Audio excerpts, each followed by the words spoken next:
కేఆర్ఎంబీకి ప్రాజెక్టుల అప్పగింతపై అసెంబ్లీలో అబద్ధాలు చెబుతున్నారంటూ BRS MLA Harish Rao comment చేశారు.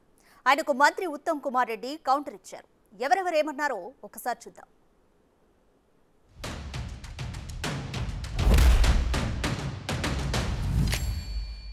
ఒక అబద్ధాన్ని 100 సార్లు ఆడితే నిజమైద్దనేటువంటి రీతిలో ఆనాడు ఎన్నికల ప్రచారంలో గోబల్సే ఇవాళ సభలో కూడా గోబల్స్ ప్రచారం చేసే ప్రయత్నం చాలా బాధకరం అధ్యక్ష.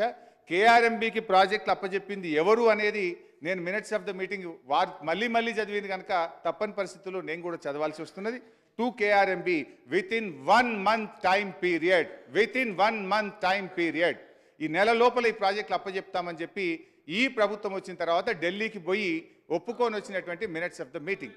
హౌస్ని మిస్లీడ్ చేసి మరి అసత్యాలు పలుకుతున్నారు. నేను పోయినసారి కూడా చెప్పిన ఆ minutes of the meeting Telangana government తరఫు నుంచి ఎవరూ సైన్ చేయలేదు. అది కేంద్ర ప్రభుత్వం ఇష్యూ చేస్తే అందులో మీరు మొదటి భాగం చదవండి. తెలంగాణ సెక్రటరీ ఆ విషయాన్ని వ్యతిరేకించిందని చెప్పి ఆ ఫస్ట్ పేరా చదవండి. అదేవిధంగా దయచేసి మీరు ఈ సభ యొక్క సార్థకత తగ్గించొద్దు. ఈ ప్రభుత్వము శాసనసభలో ఈ ప్రాజెక్టులు కృష్ణా నదికి అప్పచెప్పము అని ఇచ్చిన స్టేట్మెంట్ తర్వాత మళ్ళీ మీరు మాట్లాడడం ఇది సరికాదు.